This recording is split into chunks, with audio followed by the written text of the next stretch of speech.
തലയിൽ കെട്ടും വെള്ളയും ധരിച്ചു നടക്കുന്ന ശുഭ്രവസ്ത്രധാരികളായ ഉസ്താദുമാരെ പലർക്കും പുച്ഛമാണ്. ഉസ്താദുമാരെ കല്യാണം കഴിക്കാൻ പല പെൺകുട്ടികളും ആഗ്രഹിക്കുന്നില്ല.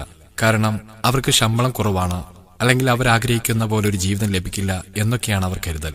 എന്നാൽ ഇതിനെല്ലാം പൊളിച്ചടുക്കിക്കൊണ്ടാണ് ഈ അടുത്ത കാലത്ത് ഫേസ്ബുക്കിൽ വൈറലായ ഒരു സഹോദരിയുടെ കുറിപ്പ് ഇറങ്ങിയത്.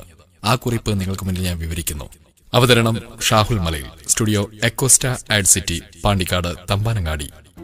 കെട്ടുന്നത് ഒരു ഉസ്താദിനെയാണെന്ന് അറിഞ്ഞപ്പോൾ മുതൽ എന്നെ കളിയാക്കാനും ഉപദേശിക്കാനുമെല്ലാം ഒത്തിരി പേരുണ്ടായിരുന്നു മുൻനിരയിൽ.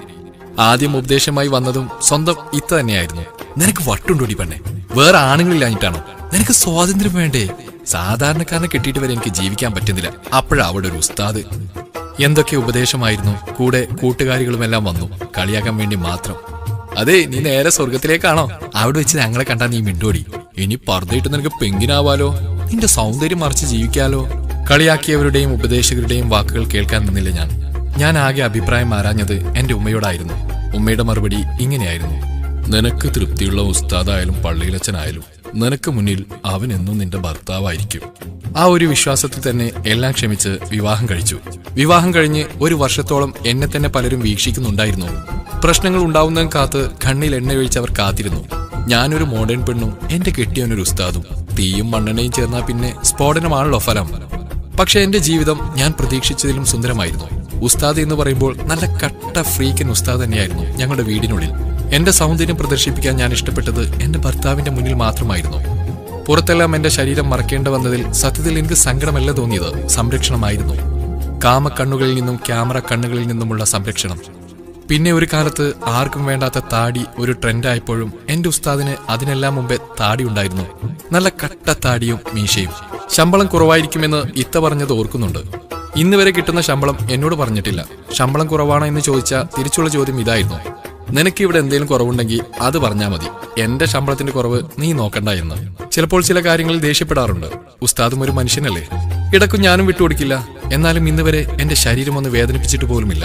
എന്റെ നാക്കിന്റെ നീളത്തിന് വേറെ വല്ലവന്മാരും ആയിരുന്നെങ്കിൽ പണ്ടേ ബന്ധം തീർത്തേനെ. സഹി കേട്ടാൽ വണ്ടിയെടുത്ത് മിണ്ടാതെ ഒറ്റ പോക്കായിരിക്കും.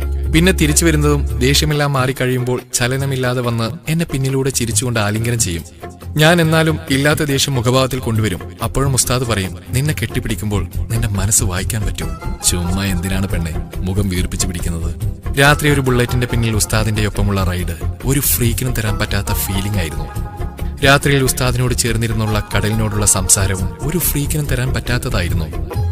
രാത്രിയിലെ കടൽ തീരത്ത് 4 ആണിന്റെ കാലൊച്ച കേൾക്കുമ്പോൾ എന്നെ നെഞ്ചോട് ചേർക്കുന്ന ആ ചേർക്കൽ ഏത് ഫ്രീക്കിന് പറ്റും?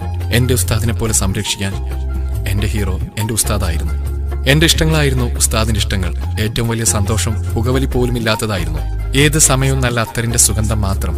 ഉസ്താദിന്റെ നെഞ്ചിൽ തലവെച്ച് കഥകൾ കേൾക്കുന്ന രാത്രികളിൽ എന്റെ ശരീരത്തിലും ഉസ്താദിന്റെ അത്തറിന്റെ ഗന്ധം പടരാറുണ്ട്.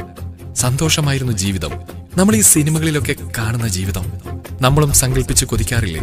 അത് തന്നെ. പിന്നിൽ നിന്ന് കെട്ടിപ്പിടിക്കാനും ചെവിയിൽ കടിക്കാനും പൊക്കിയെടുത്ത് ബെഡ്റൂമിലേക്ക് കൊണ്ടുപോകാനുമെല്ലാം കഴിവുള്ള നല്ല കട്ട ഉസ്താദ് തന്നെയായിരുന്നു. വിവാഹം കഴിഞ്ഞപ്പോൾ ആകെയുണ്ടായിരുന്ന വിഷമം ഭർത്താവിന്റെ ജോലി ചോദിക്കുമ്പോൾ ഉസ്താദാണെന്ന് പറയാനായിരുന്നു. പക്ഷേ ഇപ്പോൾ എനിക്ക് അതിനും മടിയില്ല. ഉസ്താദാണ് നല്ല ഭാര്യയെ സ്നേഹിക്കാനും ജീവിക്കാനും പഠിപ്പിക്കുന്ന ഉസ്താദ്.